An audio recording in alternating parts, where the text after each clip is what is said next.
Cassie Shao is one of the most talented emerging animators in the world today, one who has provided a leading example of an artist finding a home within Supernova Digital Animation Festival, which has showcased her work since 2017 in regular programs, as well as the annual feature competition. Her 2019 entry, There Were Four of Us, solidified our belief in her dedication to forging a visionary career, one balanced by commitment to personal projects as well as taking on creative opportunities that allow her to explore the limitless boundaries of her work. In just 4 short years, her animations have been selected for over 30 film festivals worldwide, and a deep slate of artist residencies had been confirmed prior to the onset of this year's global pandemic.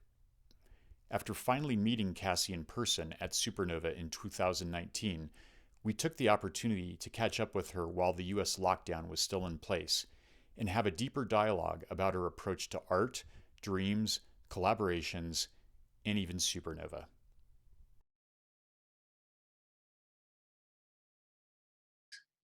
So, hi, Cassie.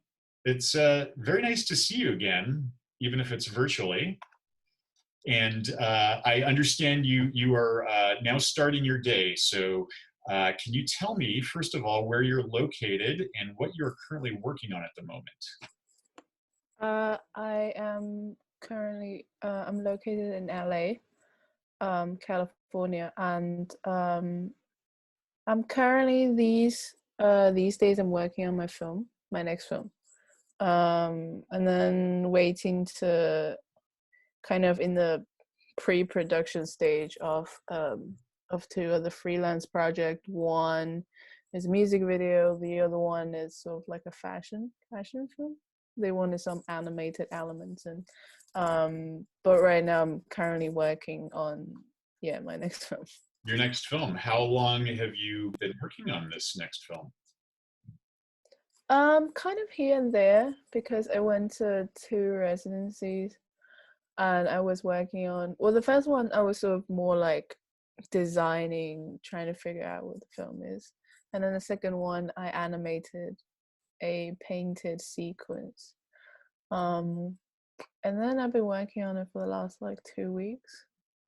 I have like about a minute now. A minute. How long do you anticipate, or is that even I something think to anticipate? about the same, about the same 7 minutes. Yeah. Okay. Okay. Yeah. Well, terrific. So I'm going to ask you some questions or share some thoughts. And the first is your description on Vimeo states, "I dream strange scenarios and I make animations about them." And I just want to point out that that's very fitting to me, knowing your work so far. And I also love that you distill yourself down to such a simple, perfect essence. But on your website, you do elaborate a little bit further. I'm just going to read it. Despite being left often in isolated and growing surreality, her characters are forever unmoved by the situation. She blends together both digital and analog materials to evoke the otherworldly perspective. She will always praise bathtubs, the spine, and ever insoluble questions. So I just read that this morning. I totally Mm. and I think being left in isolated and growing surreality seems very fitting for the moment. But has this been your mantra for some time now? Yeah. I would imagine. Okay, so care to explain a little bit about that? Mm, I think that's something I found out. I wasn't consciously or like I'm trying to do that on purpose. It's just when I watch my films and I found out, I realized that they're always, like, most of the times, there's one character in, and then the environment is constantly changing, as if the focus is on what they're experiencing. And they're always, I think I am just like really moved by a kind of distance, um and a stillness, I guess. Hmm. And things are more subtle. I like, for me, everything happens in like a very subtle way, and then you had to take caution. So like, you have to take the extra energy to notice it, Sure, and sure. it sort of just, it just passes you by if you don't. And I feel like that's sort of what I feel in life, and but then it's like automatically reflected in the works. And I think that's something that I've developed since I was young, like since I started watching things or realizing making things. And but also it wasn't really a conscious, I wasn't really trying to consciously create that. So I just found that out and thought it was interesting. That, and also they don't really, I feel like they don't really do anything in the film. They sit, or they like fall, or they like fall down, Okay. they're sort of like the entity that flows with. So personally, I think my favorite part of your statement, which I have to ask you about, is your praise of bathtubs. Tell me a little bit about that. I just like, I like bathtubs. So you're a bath person. I'm a bath person, and I get I don't, but then at the same time, I'm not like in bathtub all the time. well, I think it's the image. And I like to look at bathtubs online. you, I have a follow Instagram retro bathtub or something. So but I wow. like but I like the one that's just on its own with the feet. Oh, a clawfoot. Yeah. Clawfoot. Exactly. Yeah, absolutely. Yeah, So yeah, yeah. you're a bathtub follower. No, but I don't. But there's also the pink ones also look nice. And I want to have everything around the bathtub. Um, or I want to have, but I have the same affection for like similar, maybe not as, I like swimming pools, Uh-huh. but I don't like swimming in the ocean, but I like the pool. So I was thinking maybe I just guess I like the water in a Being contained in water. in like a hard outlined space, Okay. not like endless, not like endless thing where I can see. Yeah, I but will like a square with water in it. I will be thinking of you every day I take a bath now, because I'm a bather. I take a bath in the morning, and I always say that's when my brain does its best thinking. And then after that, that's time to start the day. So that struck me very much. So I want to dig a little bit into your work.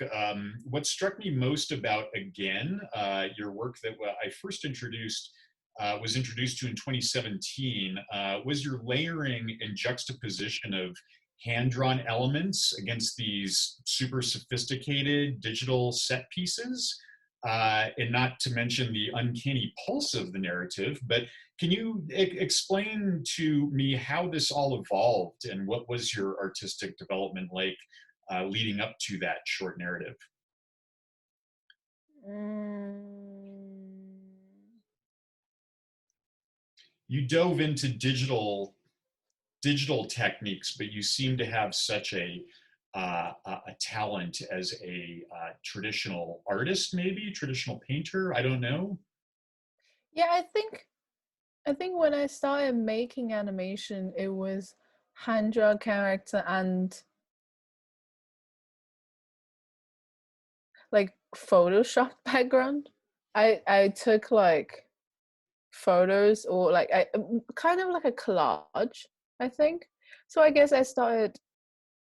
making I started on the mixed media route, but then it was like a long way to get to where I am now, because I feel like with each of my project, I try to figure out how the digital medium and the traditional medium is gonna look like they belong in the same space, Hmm. and that took like 2 or 3 projects for me to figure out, I think. And then and then mm, and then after that, I just wanted to add more. Like I just have this impulse to add more medium. Add Now more. I'm painting on like cells, and yeah, try to mix that with the digital, like with the 3D elements and the like visual effects stuff. Sure. um so I think it's more like it's sort of like a gradually developing progress, I guess. Gradually developing. So prior to making animation, like tell me just a little bit about your start as an artist. At what age? What led you into this field? mm, I like I think I always wanted to do animation. I mean, obviously I grew up watching mostly anime and a lot of indie films, which I don't like. That was when I was really young, which I had the same lifestyle when I was really young as the quarantine lifestyle. So and I just stay home and watch films. I had no friends. But I don't think I realized that I wasn't realizing that these are like, oh, these are indie films, and they had that like sort of, I wasn't looking at this cinematic style or the storytelling, but maybe it sort of rooted in my head, I guess. I grew up watching anime, and then the goal was always clear to be an animator, but I think when I was in Chicago at SAIC, um, that's when it sort of said, like, what kind of animation I'm making, I guess. That was a very conceptual and experimental school, which I didn't like go when not knowing, because I wasn't really exposed to, or like as the theory of experimental cinema or anything, or the difference between, like, um I went in without knowing and was really like heavily influenced by everything that was taught there, especially because all the teachers, all the professors there were indie animators, Chris Sullivan and Jim Trainer and Hmm. Joe Meredith. Sorry, I'm bad with names, but but they were all very good indie animators, and they sort of influenced. So they were totally okay with me like not drawing the background, but just collaging. So it just like they sort of just encouraged you to, and it was very important for them to feel like that you were making something that's strictly your own. And I think I didn't really think a lot. That's because that's just that the I that's just yeah, I think I was trained to sort of more like go with instincts, I guess. Sure, sure. So That's why I had to like make things and then I look back at it and to think what I did there, I guess. But absolutely. Well, so your time there, did your work did it stand out against other students at the time, and what their pursuits were? Because when I first saw your work, it really struck me as something different, I had a hard time grounding it necessarily in what else I was seeing evolving. Although I would say there are certainly some other examples now, but I really feel like what you're doing has a real freshness in that intersection with the strong character building that you're doing through illustration, and how you're merging that with the 3D environment is really really unique. I think it was different. Mm, I think, but because I because I feel like I in general had a different I like different things than from the other students. Mostly because people, so like when you get into animation, I guess you're either heavily influenced by anime or like American television animation, I guess. Oh, Hmm. I like that's when you're like 17, you know. Sure. but um but because it was different, it had it took me longer to figure out, I guess. And I had to figure out with each project where when I started learning 3D, I realized that I could mix the 2D and 3D, but then because I didn't have a lot of reference to look at, to figure out the visual I wanted, or I didn't know what I wanted actually. It was just a lot of experiments, It was truly uh, experimentational. for me at least. Sure. Like I try to think whether it's experimental if it's you haven't done it or other people have done it as either, but for me it is. How, how hard for you was it to move beyond the genre of anime that you grew up with? I was having this conversation with Ryan Wurst just last weekend, and he's teaching fresh students in a new school in Florida. And he says, you know, that's what most students are thinking when they start school and are looking at Mhm. careers in animation. He says, they always have to know that they're going to be moving past anime, and anime is its own distinct thing, and that's not what we're here for to teach. Tell me about your perspective on that. Was it the school that drew you past that through the experimentation?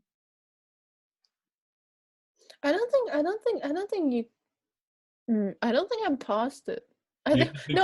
think you? I think it's in my works. I think everything you are heavily influenced by is in your works, and you don't.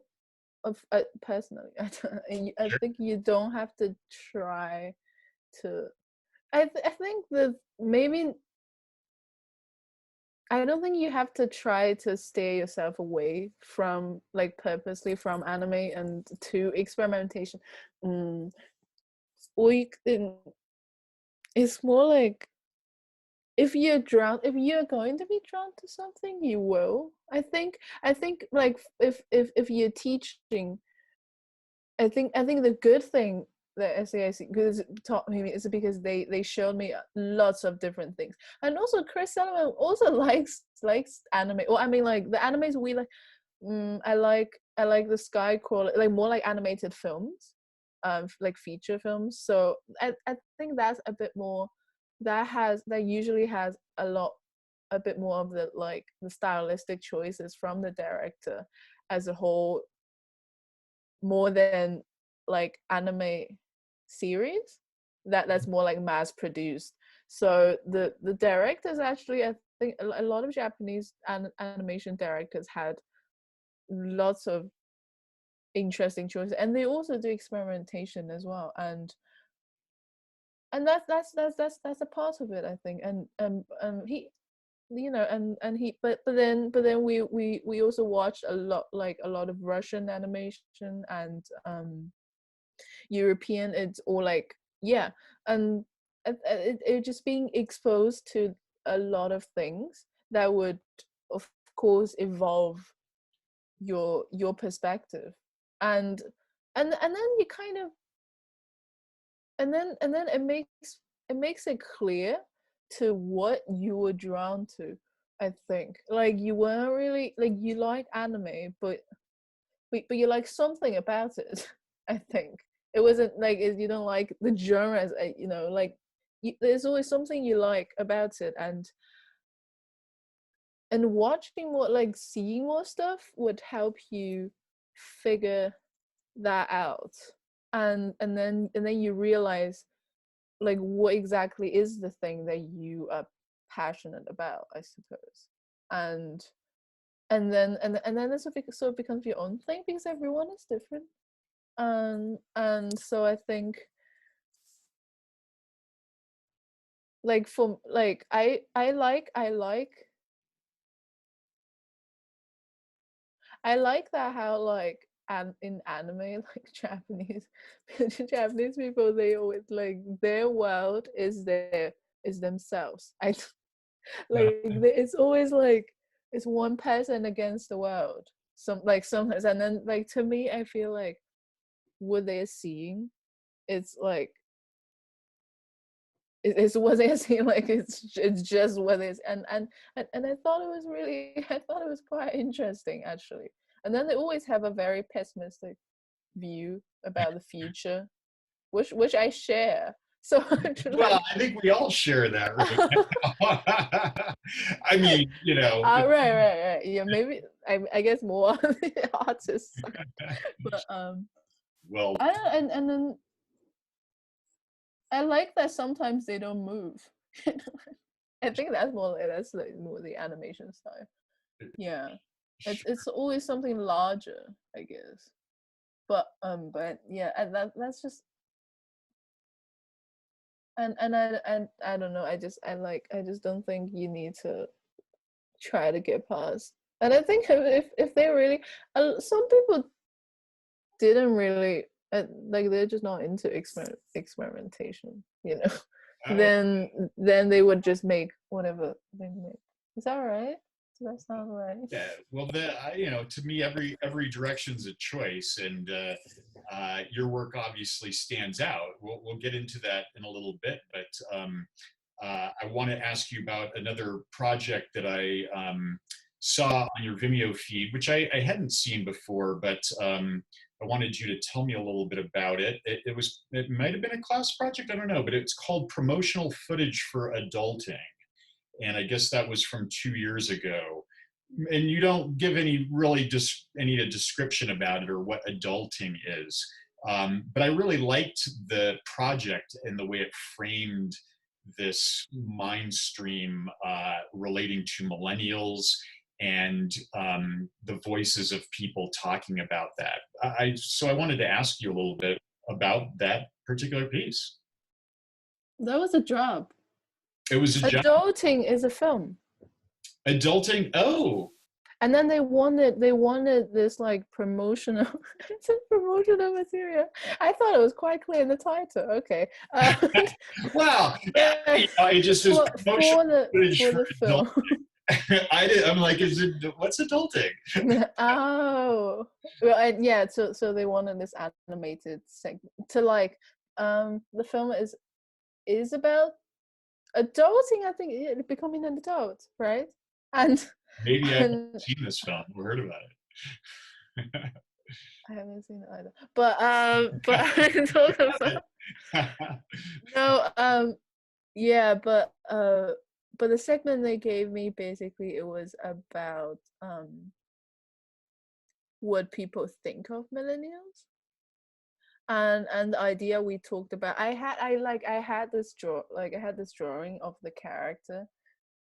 I was in school, like on the wall, because we had like where we pin stuff down and stuff. And the director saw that, and then she thought it was an alien or something, and then she said perhaps it would fit very well, because people think millennials as aliens, as a form of aliens in some way, or at least in the segment they were talking about, they were like, oh, they don't know anything, as if they're not from this planet or something. And and then that was where the idea like sets off from. So yeah, um yeah, and then I thought it was also very, natural experience, I guess. Did they provide the voiceover, or how They was that? provide the voiceover. They provide Yeah, I the listened voiceover. to it, and I mean, the first image that came to my head was definitely the phone image, where she gets sucked into the phone. That was like a classic. I was like, yeah, they're bound to talk about the phone, and then they did talk about the phone. So there's always the phone. So you're getting some projects through what methods? Like that evolved when you were at school. How tell me a little bit more about the context. Some some relation. Well, like that project, I was still in school, so the director was also from USC. So it was a connection with a teacher? Because I was in the same class with as the producer of that film, and Nick, and we were in the same documentary animation class together. By the way, if you go to USC, take that class. It's it's cinema study. But I think all cinema school had to take a critical study class. But anyways, that one's the best because he showed lots of. Well, I don't know if the best for other people because he showed lots of experimental documentary. Experiment.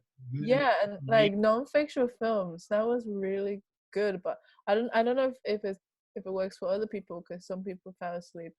But but for me it was really great, and that was the best class ever. And you get to make, you don't have to write, you could choose between writing a paper and make a film. So I made a film in that class. I kind of like,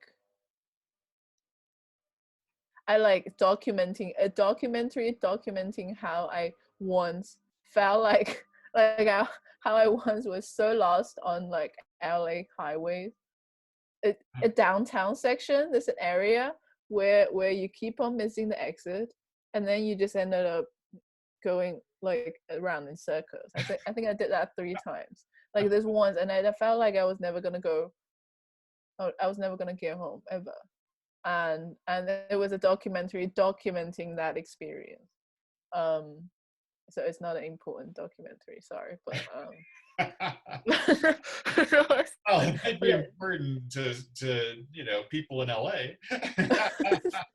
or maybe just me, I felt like, I mean, like that was when I first moved to LA, of course, and then I first started driving because the exits are like this short apart, and Driving in LA is the worst. I know, and hopefully it's important to some people, but I did that, and the producer and Nick, I think he liked it, and then we became friends. And then he said he was producing this film, and they were thinking about introducing animation. The thing, I think, and then my other projects are like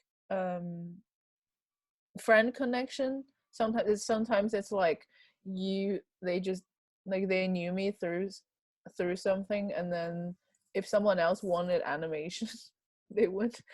For people who are not surrounded by animators, I'm the only animator they know, so they would be like, so they would introduce me, That and easy, then huh? so Wow. just no more people who don't know other animators. Well, And no, but I think the good thing is once you started doing like animation projects, or like well, like mostly I do a lot of like live action and animation plus animation projects, and and then their friends, like their audiences see the project will be like, it's nice that more and more people are thinking to use anime, like the potential, like can see the potential of animation, I guess. And then they like they're also thinking of using it, like it's sort of like introducing the way and like how animation can be interpret, like can be incorporated into like different kind of works, I guess. That's like a way of, and then they would ask if you can do this project as well. And then and then they will also, some of them message me through Vimeo. Sure, sure. Well, it does seem like, I mean, forever musicians want to work with artists. Animation, traditional animation seems somewhat limited when it comes to those collaborations, but I think that with the integration of 3D Mm. tools, that it does expand a lot of possibilities. And I've been very excited about some of the work that I've noticed in the last decade as a result of my work with Supernova. And that that does seem like something that's going to continue, particularly now with like a crisis like this. You go, how can people produce something to correspond with their work if not through sources, artists that aren't reliant on the traditional studio setups and elaborate nature of music videos. um, Hmm. I suspect that only time will tell, but I've really admired some of your music videos, and it does seem like something that you have a pretty good engagement with. I like, yeah, music. I Do, like do, making do, music videos. do you feel like you have to have a connection with the music, or are you okay with just somebody saying, "Cassie, I love your work. This is the song now"? Oh, I definitely have to like the music. You, you, It just happened to me a few weeks ago. I listened to the music and I was like, oh. and you have to turn a project down because of that? I think so. I think like music videos are definitely more passion project for me, Yeah. and not just like a job. And and I wouldn't like I like a lot of different music. Like I'm into lots of hmm, mostly indie Who bands, but who would be a musician or a band that you would really love to collaborate with? Like you can already see the piece. you, You listen. I like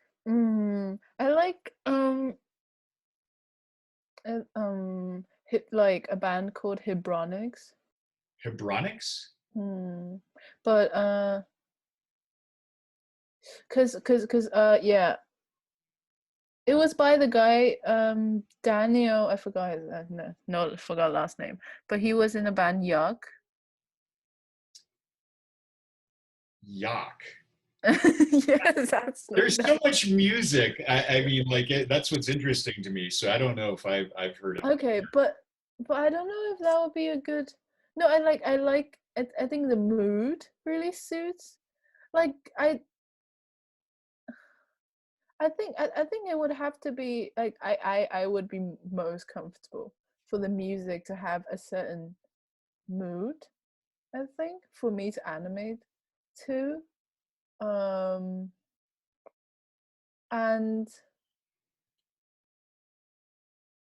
I also would like to, but like, but I don't think I can animate to those with those are like yeah. Sometimes I just can't tell. Like sometimes I don't feel any emotion. I don't feel any emotion when I listen to the song. And then that's when I don't think I can like I can't form any images in my head.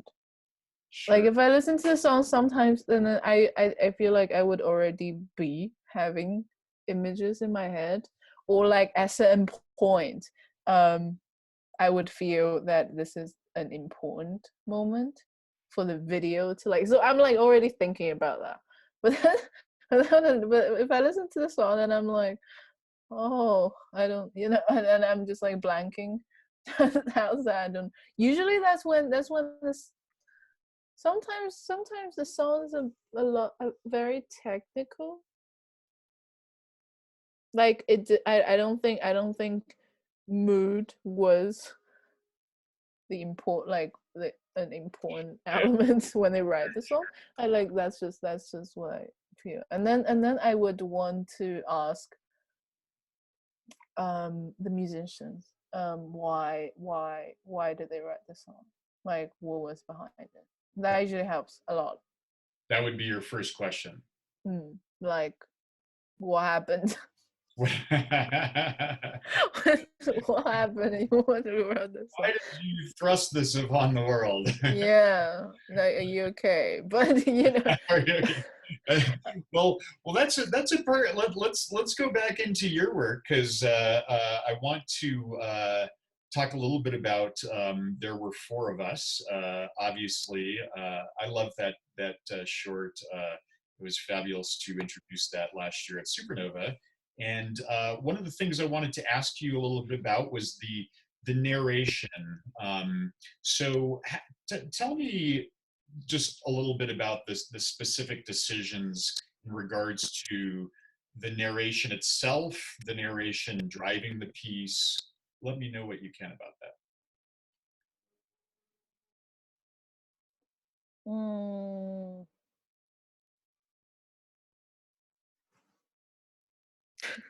It has uh, very specific resonance to it that is somewhat uncanny. I don't know how to describe it. It's very fitting for your work, but I'm trying to get to the heart. narration. I mean, mm, well, the film the film started with the structure of the dream I had, where it's four people in a room, and where each of them said something, said shared some of something about their lives, and then they come to a conclusion where there is no answer. So I guess so. Like when I started writing for the voiceover or for the narration, it sort of fell into this structure, Mhm. and I because I had this idea for a very long time. I had this dream like 3 years ago, and then I knew I wanted to make it into my thesis or something. So I wrote the narration in the beginning, and then in the end are what I wrote specifically for this, like for this dream, I think. And and then and then when my grandfather passed away, I sort of like incorporate that fact into this film, into this idea. So then it sort of become dream telling, a reality telling dreams, or dreams reflecting on the reality. Um, which is kind of, which is a lot different from, which is a bit different because I used to just animate dreams, you know. But this time, and then after that, I started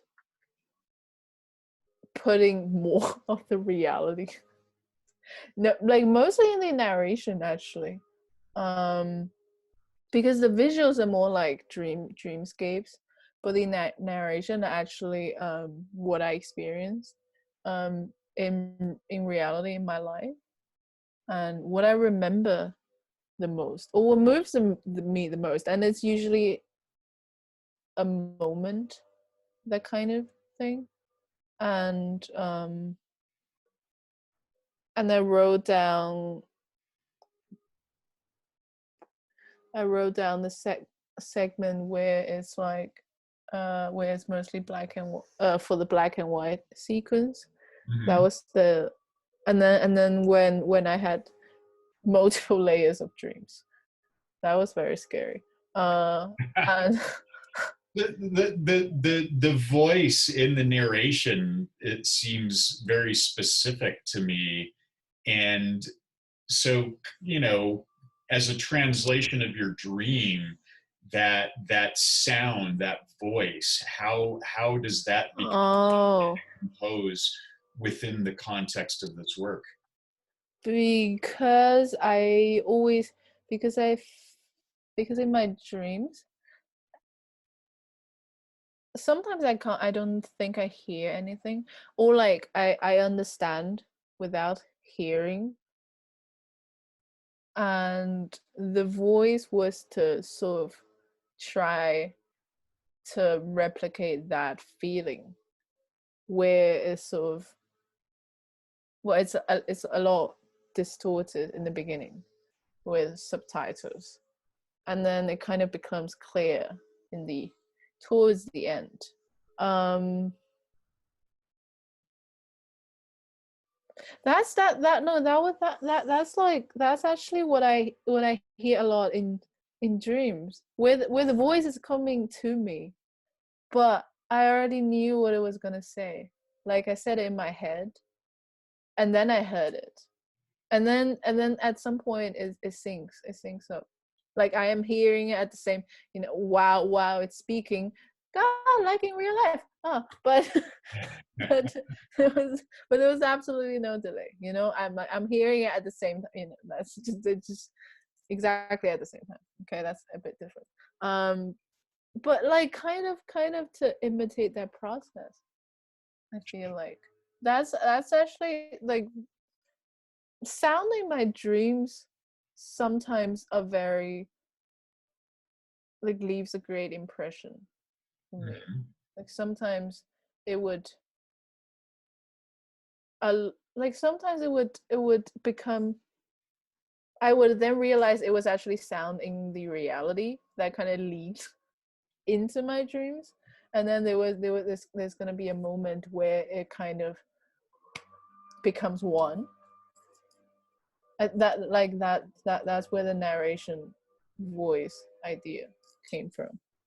Okay, sure. Let me ask you a little bit about dreams. I know that I hear a lot that the current COVID crisis is creating a different level of dream state for people. And I would say myself personally, uh, the last 2 months, it's been like this flood of very strange dreams, not bad dreams, but I rarely remember dreams or feel like I'm having them nightly, although I do right now. And apparently, a lot of people are. Do you have any experience with that yourself, or because the shift with this pandemic isn't necessarily affecting your work, or maybe your work patterns, but it would be interesting to know if it's having any effect on your dreams, because obviously that's a very important part of your practice. Mm, maybe to some specific dreams, I guess. I mean, like,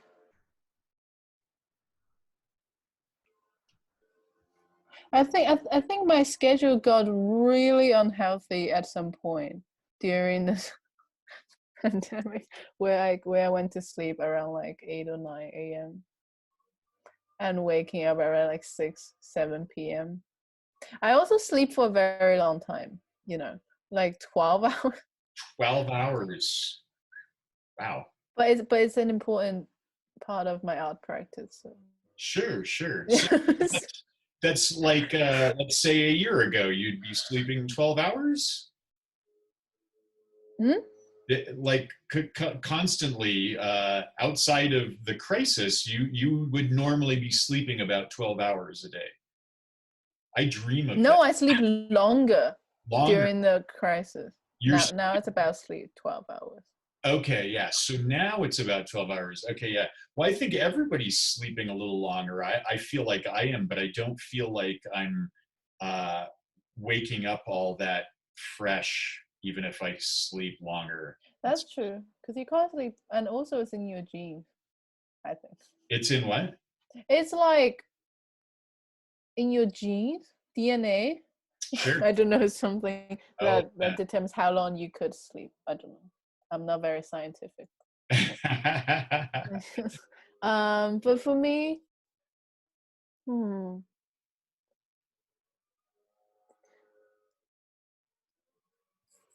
I feel like my dreams are mm,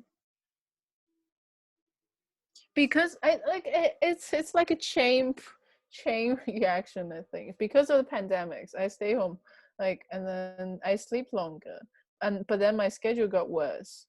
So was sleeping during the day actually, but I'm also a light sleeper. That's the other thing. Like I wake up easily, so I wake up to a lot of sounds during the day, which is why I'm trying to changing it now. I'm trying to move back at least, like move forward at least a bit, like 3 hours or something. So I would fall asleep before all the sound. I've been noticing that I've been noticing the birds a lot actually, Yeah. and It's actually quieter, right? hmm? It's quieter right now. Yeah, around like 6 7 a.m. also they're like clockworks, but and then that kind of happened. That made my dream smaller in segments, like so I start but then you know how you went back, try to go back to sleep. I would be thinking about the dream I had just now, or Mhm. is like for me, and then I would sort of re-enter the dream, Okay. but like slightly different. It would like take a turn. So that's what's been kind of happening actually to me. They're like a series, television series, but sometimes they're different genres, you know. I had this really scary dream. I don't think you want to hear about it. Well, But but maybe dreams have been kind of getting scarier maybe. yeah. It's like I had this post apocalypse kind of dream actually. Uh-huh. But then it was very bloody. It involves people being hung by with fishing wire by the neck, Oh, wow. just on the street, and then just kind of hanging there. And then no, but they were still alive. And then when I walked past, they kind of they spoke to me, but in a very painful way, you know, that kind of Yeah. dreams. I think that happened. No, I think I've been. Oh, I've been having more scary dreams More scary actually. dreams. Hmm. Yeah, it's just lots of fear in Well, the dream uh, that yeah, I'm feeling. the psychology of dreams is so interesting because I like for me it's not been the opposite, but it's like something will jar me in the dream, and it's not necessarily something bad happening, but it'll be like, whoa, okay, that's now I'm awake. And usually I think of that as like a nightmare, but it's not a nightmare scenario. It's just like something really, really happening. Oh, And yeah, yeah, it yeah. makes you go, oh, oh yeah, I'm in a dream. Oh, yeah, you know how you realize you were in a dream? This other time, that was like one of the days when I had the worst sleeping schedule. I went to sleep around like 12 p.m. maybe. And then around like 6 p.m. I dreamed that I got up like in this room, exact same setting. Because like usually my dreams are very strange. And then I um actually one of the other animator was telling me his dream, and his dream was he said he dreamed about going to work. So that was like another layer of Dream. reality. No, he said he dreamed that he went to work, and then when he woke up, he realized that he hasn't gone to work, so he had to do it again. Oh, So I was like, so his dream is reality, like multiple universe, maybe he's that working kind too of. much. Yes, maybe. And then I rarely have I rarely have dreams that are like very much reality, or like very much similar to reality. And and then like then I dreamed that I got up like from that bed right there. I got up and then I went to the bathroom, and then I had, because I have like two lights like side by side, one for the bathroom and one for the closet. They're next to each other, right? And then I tried to turn on the light in the bathroom, but the closet light turned on. Like the light in the closet light, I like at by then I still didn't realize it was a dream. I woke up. I thought I actually got up. But then the closet light turned on. And then it started flickering. And then I was like, that's kind of that's weird. That's scary. And then I walk out of my room. We have stairs going down, like that, right? So Uh, there's a turning point, and then because it has like handrail, right? and rails, yeah. Like handrails by the stairs, and it wasn't by the stairs. It was there, like blocking my way, like at the turning thing. And then I saw that, and I'm like, and I think in the dream, I'm like, okay, I'm in a dream. Okay, how do I get up? Okay, this is scary. How do I get up? Because the light kept on dimming. It was kind of like, yeah. And then I was like, okay, how do I get up?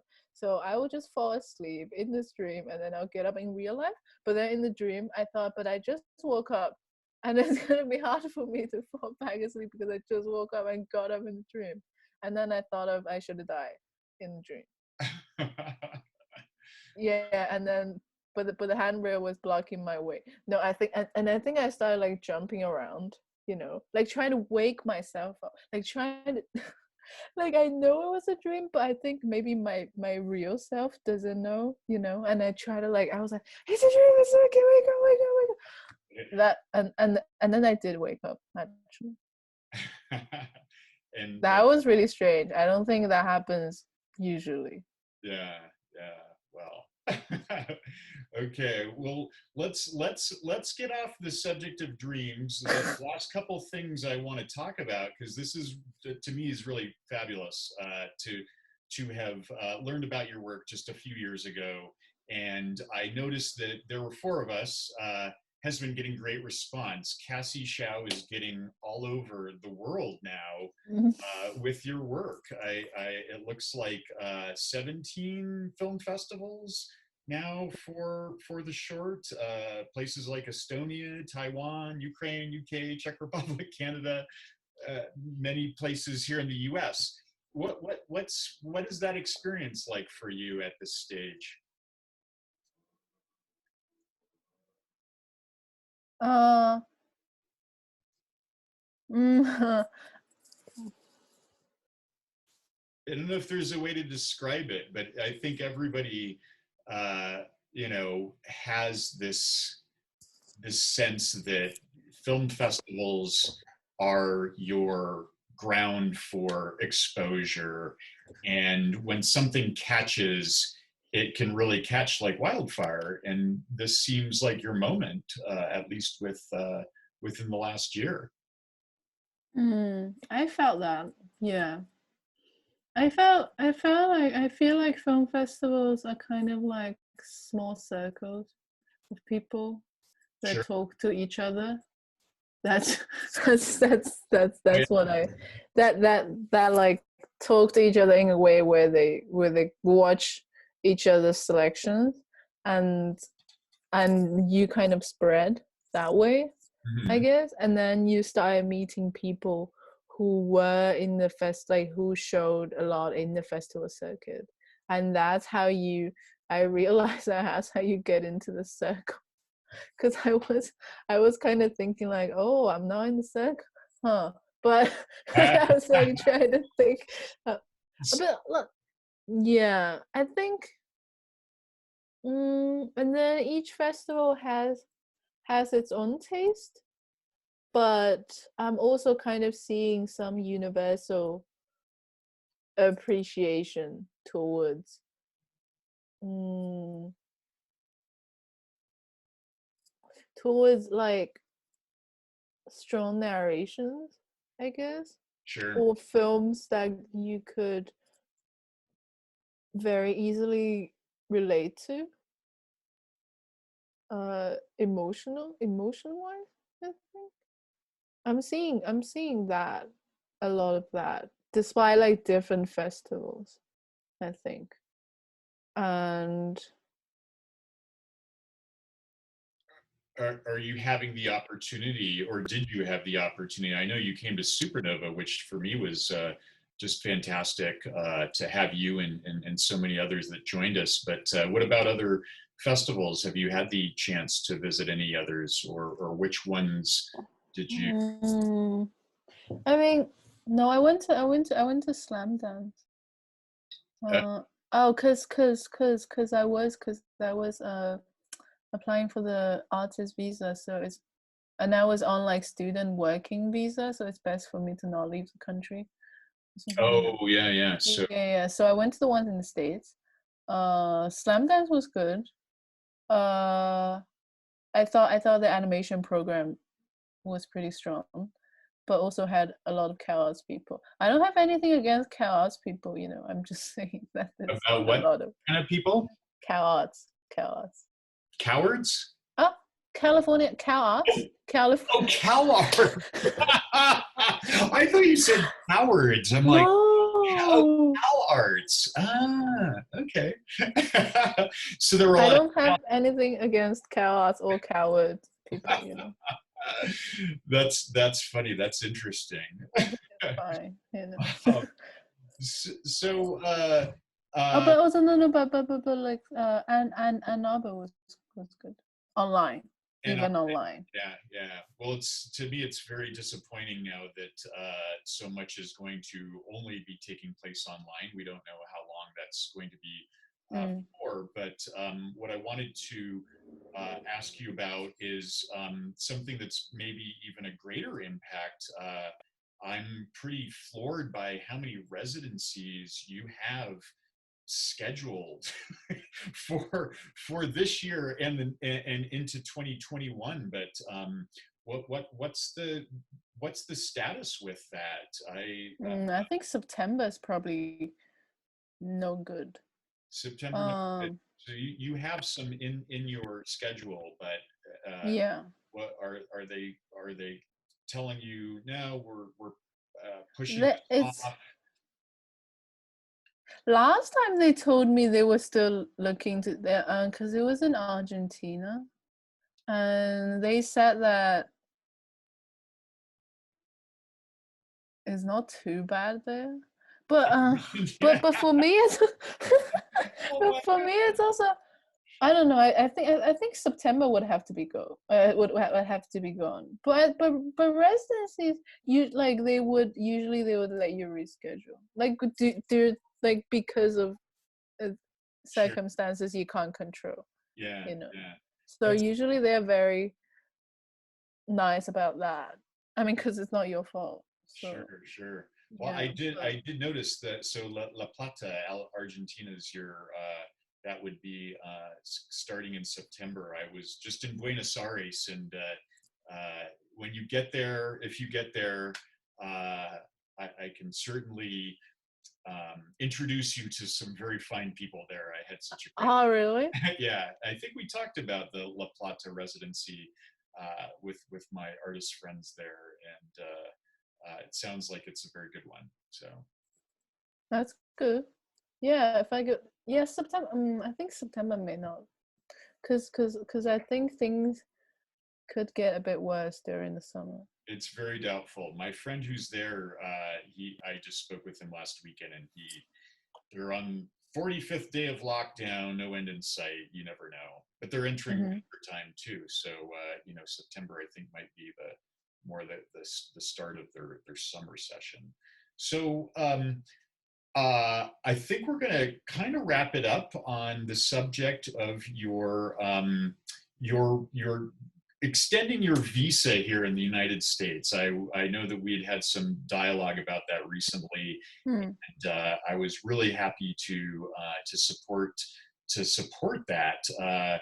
Now, in 3 years, your visa would expire. Do you have plans to try to get your permanent residency in the U.S.? What's your future outlook for Cassie? Well, I mean, you could extend the year one, or you could apply for the extraordinary extraordinary. I can't say that, but it's just funny. It's just funny to say that the green card. I think the permanent residency, but you have to be a lot more extraordinary, Well, Honestly, I don't know. I assisted a dear friend of mine who is originally from China to get his permanent residency. And I remember the process of what it takes to be considered an artist of extraordinary capabilities. I think that's what they call it. And there's various things that you need that have to be international in scope. And it seems to Mm. me that you are reaching that level in various ways. And I would think, given 3 more years, it may not be such a hard thing, depending on, of course, our government, because that could dictate everything that's happening right now. But what's your sense? Do you want to continue here? Do you want to be working worldwide? I mean, my ideal situation is I would be able to freelance from home From home, and then going to from your going to bathtub? residencies around the world. I'm not sure of the situation of, because like I want to be a permanent resident here, working in the getting like working on projects in the States, and then I could also work on projects in China. But other countries, I'm not sure how. Like maybe I had to look into that. Of how like the status would be like being an artist in the States, having a different, like citizenship or something. Um, but because I think the States still has a lot of interesting jobs, A lot of freelance like interesting projects to offer. Let's hope so. Yeah, let's hope so. If it, Yeah. maybe I would. I Yeah, I am sure for you that you are going to have more work than you can possibly manage at some point. And that's hopefully. hope My commercial success is very not successful.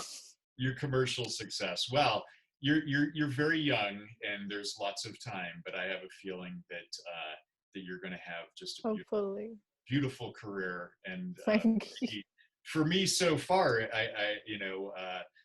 you're the first artist for me to interview as an emerging artist, and there's a reason for that. I love following artists' work, and prior to running this project, I have worked with traditional artists for years and years, and for me, it's all about seeing somebody with a real vision, real work focus too, that gets where you want to go. And I have no doubt that you're going to get where you want to go. Thank you. I Absolutely. hope so. I hope so. Absolutely, Cassie. Well, it's been wonderful speaking with you.